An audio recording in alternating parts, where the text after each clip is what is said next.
You are now listening to Shh, Your Ancestors Are Speaking.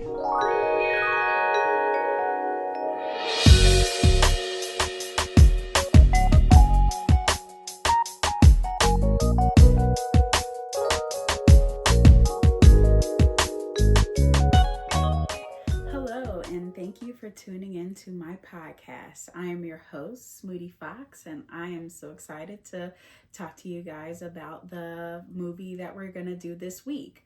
So, actually, this week we'll segment off to a three-part series, this one included. Where we are going to be deep diving into the messaging of Castlevania Nocturne.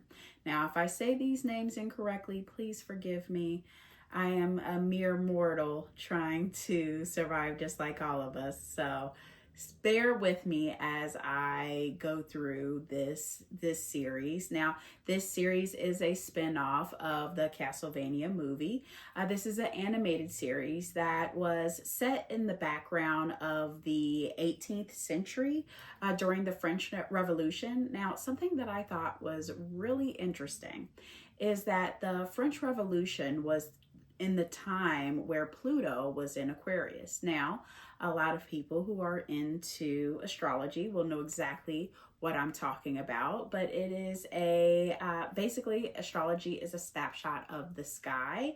And when Pluto is in Aquarius, usually people will connect that to periods of change, massive transformation. So if you think about it, the French Revolution would have been massive change. And I don't think it's a coincidence that they released the second season quite recently, and we are currently, Pluto is in Aquarius right now. So I don't think that that is a coincidence. I think, what I'm implying that there might be a revolution, but that's neither here nor there. Let's get back to the story. Now, the reason why I really like this story is because I saw that they were talking a lot about it on TikTok, and they were talking about how they were referencing different orishas and gods. So the three gods that we're going to be discussing is Papa Legba, Ogun, and Sekhmet. Now, Papa Legba and Ogun are orishas, and they are from the Yoruba religion. And these deities were used by the West African and Caribbean people. They looked up to them, they prayed to them. There are a lot more orishas, but they're just what's featured in this part of the film. So we're going to talk about the background of the movie, and then we'll get into Papa Legba today. So you have the main character, which is Richter Belmont. He comes from a long line of vampire hunters.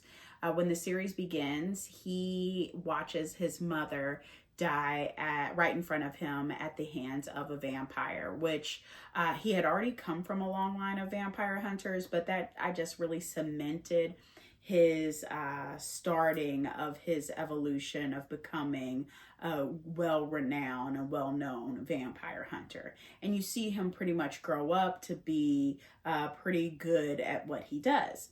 Now, he is introduced to other characters. I won't really go into depth of the other characters, but there is one specific character who I believe is really important, and that is Annette. Annette is from African descent, and she is a part of the Yoruba tribe, and she honors and connects to different orishas, and it looks as if she gets a lot of her power from these deities. Now, this helps them overcome not just internal battles, but external battles of them really fighting against themselves when making certain decisions, or needing the power to be able to muscle through, or needing to be able to look at themselves and have more balance. And as we talk about these different gods, I will describe the background of them and also how they helped in the movie.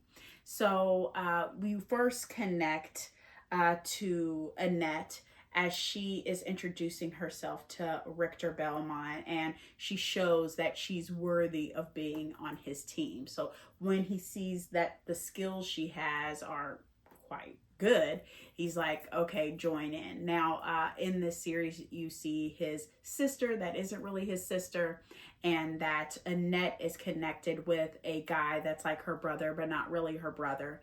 And they basically fight against the vampires. So in this series, you're going to see different themes of power, different themes of resistance, morals. There are a lot of cultural references to what is happening at that time, because you have to remember this is in the background of the French Revolution, but also the mythology that kind of has its imprints all throughout the story. It has amazing animation, and it also is a good storyline, I believe. I really didn't get into the movie, but I really liked this series. And it's a good mixture between horror, fantasy, but also the story of spiritual connection. So you are introduced to Papa Legba through Annette. And the way that he is introduced, you aren't introduced to him directly. You kind of see that he is helping her along on the journey. So let's talk more about Papa Legba. He is a Orisha of West African and Caribbean descent. He is known by the West African and Caribbean people as the old man at the gate. He would be seen as someone in tattered clothes, a straw hat, a pipe, a cane. Typically there is a dog beside him, and he is seen at the crossroads of connectivity, of, you basically have to go through him before you are able to connect to any of the other Orishas. Now, what's very interesting about this is throughout my journey, I have connected with different Orishas. And now that I know more, I understand that one of the first Orishas or deities that I connected with was him. A lot of times people will confuse him with the Baron, and that's easily done because there seems to be a lot of overlay with the Baron and Papa, but it two separate things. Some of their stories do blend, and we can talk about the Baron at another time, but let's focus more heavily on him. He is known as the Gatekeeper. He helps humans connect with different gods. So it makes sense that he would have been the first one that I was in connection with, because he was a part of my awakening. He also is known to help with making decisions or getting more information to make better decisions.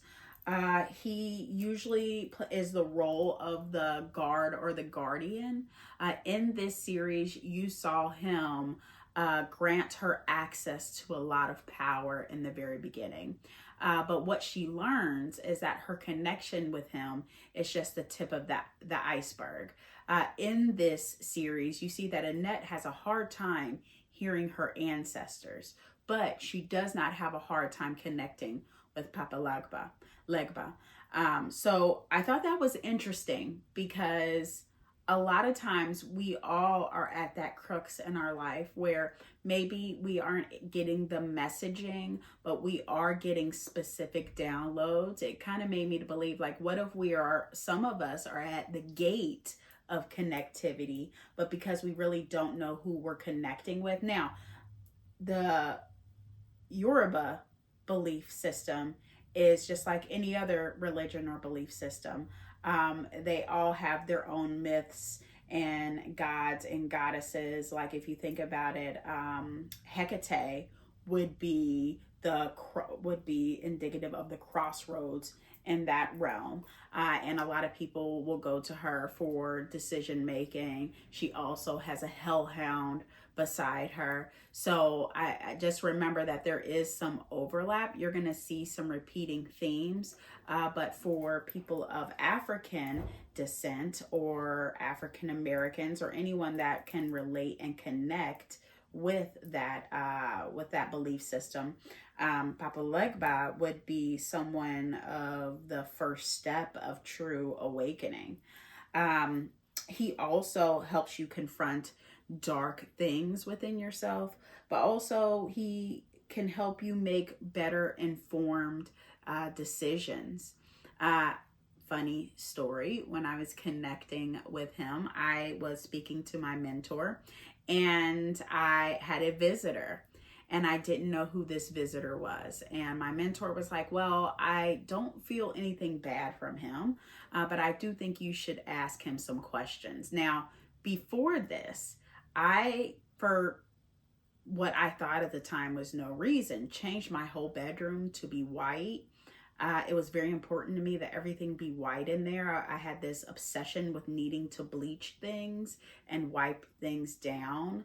I also never drank coffee before, and all of a sudden I had this interest in drinking coffee. So that was something that I really didn't know that was connected to him, but it really was. It was almost like I was being inducted or introduced into a world, and there was a lot of prep work that I was doing unknowingly.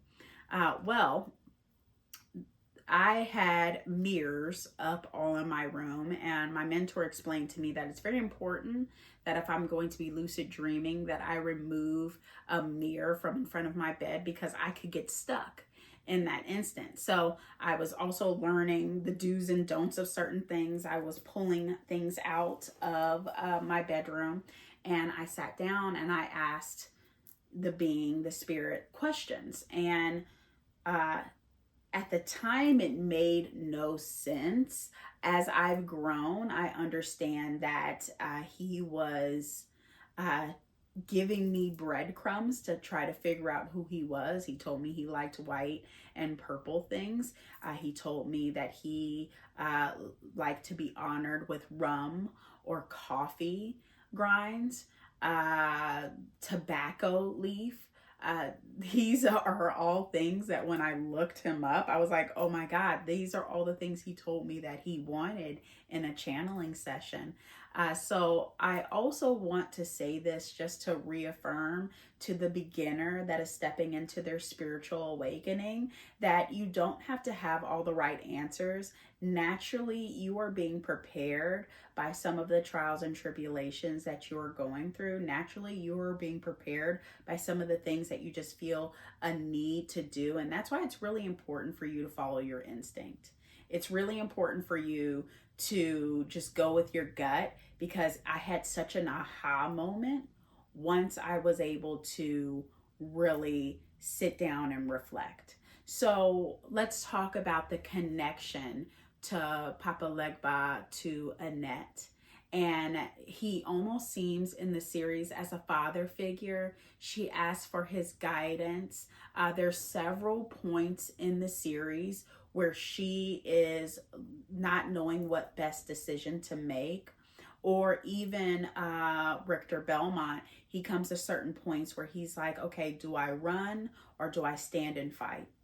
Do I trust this person or do I not trust this person? There became a certain part in the series where Annette's friend was captured and turned into a monster. And when she went to go rescue him, she realized that he was this monster and that it was irreversible. And she had to decide whether she was going to kill him or not. And she decided that she wasn't going to kill him because she realized that this monster had a soul. And I think that that's a really important stopping point right there, like a pausing point for us to kind of discuss, is that how many times in our life are we connected to someone that is going through horrific and terrible things that just needs some help or direction, and then how many times are we enabling certain monsters in our life because we won't see them as they are? I think that that's kind of a very hard, decision to sit there and say, okay, I see who this person is becoming. And sometimes we will love people for who we want them to be, but not who they currently are. And a lot of times we will name someone as a monster without really even taking the time out to see if they are those things, just because that's a label. I think that those are the two extremes that people tend to operate in. And what I like to do when I see these extremes, I like to literally get a piece of paper, draw a line through it, put grace on one side, put accountability on the other. And I think that if you look at someone through the lens of all grace, and then you look at someone through the lens of all accountability, and then you see the list as both, you're able to weigh the pros and cons and be able to see a person as a human being. In this, she saw that he still had a soul, so he did not need to be vanquished. Some of the demons that we really want to see truth and light in certain people, and they are allowing the demons of their subconscious to overrun, we want to paint them to be a different color, and they aren't that color. We want them to be something that they aren't, and we aren't truly accepting who people are. So I just wanted to kind of talk about that. Some of us are in very difficult places in our life, and we don't know, should we leave? Should we stay? Should we allow this person back in? Should we block them out? And I think it's about, just like what Papa Legba was supposed to represent, it's one, getting all the information, pros, cons, grace, accountability, and then making an informed decision through the gut. And the only way that you'll be able to make an informed decision through your gut is if you trust yourself. Right now, can you really trust what you are thinking? And again, connect yourself to your faith. Go with your first instinct, because that's typically the best one. And then just go with it. And just know there are no right or wrong decisions. There are different paths that we can take, and there are right and wrong things you can do, but even through those wrong things, we are guided to a higher path or a higher light. Even through those right things, we learn lessons that we need to learn. So to me personally, that although people might be affected by the right and the wrong things, I don't believe there is any right or wrong answer. It's just the path of what's necessary and needed right now at this time. So I will be continuing next week and talking about Ogun, who was the god, also the African Orisha and the god of iron, and then Sekhmet, who is an Egyptian goddess. These are all featured on this series. So thank you guys so much for listening. If I missed out any parts that you want to also comment on, you can always comment below or send in some information. I always like to look at that so I may grow into who I'm becoming. And if you have any questions, you can always contact me at www.smoothiefox.com. Thank you guys so much, and I'll see you next week. Thank you for listening to Shh, Your Ancestors Are Speaking. Subscribe to the channel and click the follow button. For updates on current events, follow Smoothie Fox on Facebook, Instagram, or TikTok.